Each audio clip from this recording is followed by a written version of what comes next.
Reverse Reverend here, trying to get caught up on all the videos I'm behind on, minus the Roroni Kitchen series overview I want to do and I will do, but again, I have to finish the Jinshu arc. That's going to take time and actually figuring out everything I want to say and not having a 4 hour long video and just getting to the meat of what I want to talk about. That will be coming. I'll keep you updated if anyone cares. Now, on to the My Hero Academia Chapter 154 review, A Hope That Cannot Be Seen. The discussion portion is where I divide the chapter into the individual blocks of the story, and then I do my review portion where I point out the relevant, interesting, or important parts of the story. This chapter was really good, but it left me really confused. Maybe somebody who sees this video can help me out. I checked the wiki for some of these things and I just couldn't find it, so I'm just going to roll with it. Starts off, Deku observes the scene and sees everything that's going on. Overhaul says he has not been pushed this hard before, and he then reveals to everybody that he eliminated Lemillion slash Togata's quirk permanently.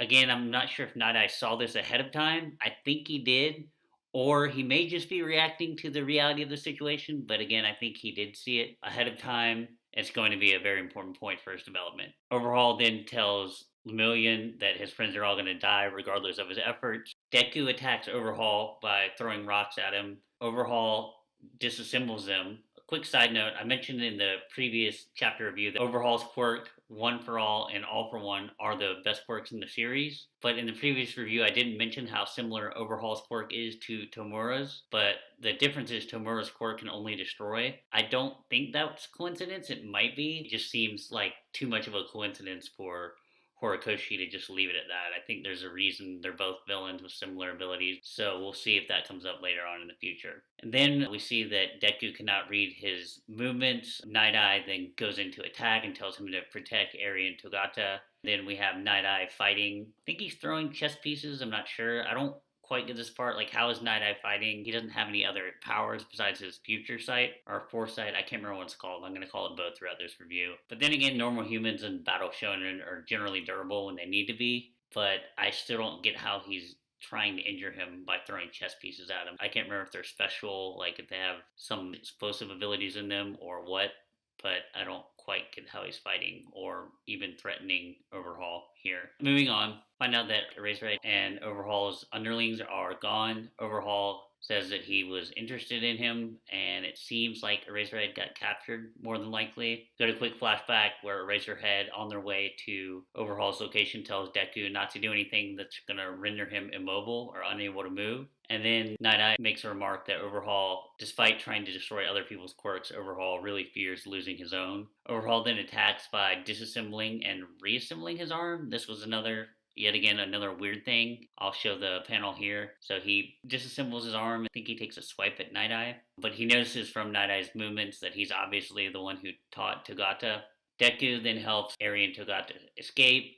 We see Eri remembering her existence being called the Cursed, and she's upset. Again, what's the deal with her past? What's the deal with her abilities? There's just so many questions that, like, there's no answer in sight to.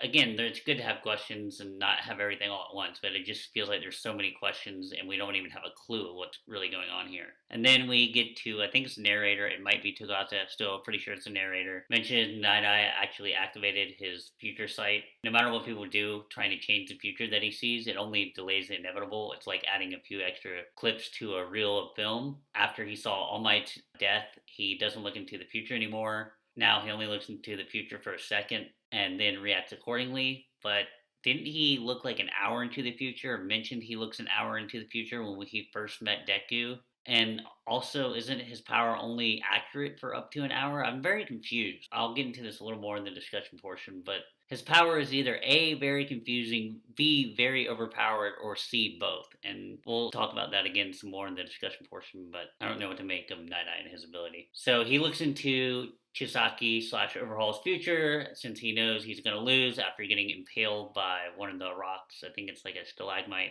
I can't remember, stalagmite, stalactite.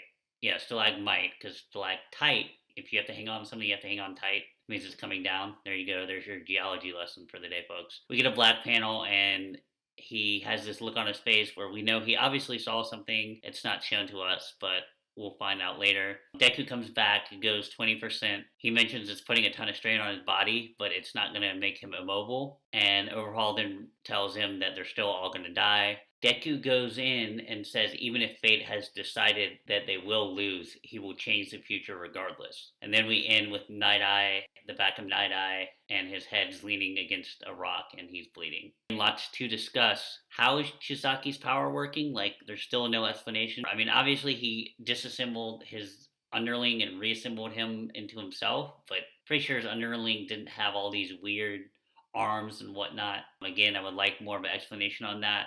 How he did it, what are the limits of his power when it comes to reassembling other things, to reassembling himself. Then we get to Night Eye's ability. The extent on that, is it only an hour? Is it accurate after an hour? I remember it said somewhere that his predictions are always accurate and they always turn out true, but then I also feel like I remember it being mentioned that he can only get glimpses of the future the further ahead he looks. I don't know, I'm confused. I looked on the wiki to get more information. I don't think it's caught up, or it wasn't caught up when I went to look at it. If anybody in the comments can provide me some more information about all we know about Night Eye's ability. I also checked out the Reddit subreddit for My Hero Academia, and I didn't really see anything on there that was super useful. I don't think he's dead. It's pretty obvious that he has some character development to do. I mentioned it before, where he's going to have to realize that Togata's not going to be able to succeed All Might, and it's Deku's place. He's going to have to trust the future of heroes to Deku. He's going to have to trust Deku to become All Might now that Togata cannot. And that dream and vision he had of Togata being the next All Might is gone, and it's going to force him to believe in All Might's decision and believe in Deku. I would like to know more about Eri and her backstory. Who was saying her existence was cursed? Was it her real parents? How did she end up with Chisaki? What's her actual ability? I know it seems like erase quartz, but Overhaul / Chisaki. I like Overhaul because I don't have to lisp on the S. It seems like Overhaul did something to use her abilities along with some other things to make the quirk erasing bullets. The other thing is, what did Nighteye see? Nighteye either saw Overhaul winning and Deku's going to change that with the One for All quirk, or he saw Deku coming back and defeating Chisaki. Either way, obviously Deku's going to end up winning. Even if he doesn't end up defeating him, they're going to escape. We could end up having another arc where Eraserhead ends up in somebody else's hands. So it'll be interesting to see how that turns out. My next thing was, can Deku beat Chisaki? I just said that he can. Again, it could be a draw. I do think he's going to beat him, but I don't think it's going to be like a 100% win for the heroes. I think something's going to happen, like Eraserhead will be gone, or Toga and Twice come in and kidnap Overhaul. And then, like I mentioned before, I could see Overhaul's quirk taken by All for One and given to Tomura. So we'll see how that goes. Anyways, long review, rambling review, confusing chapter, good chapter, a lot of questions. Hopefully we'll get some more in 155. Thank you guys for watching.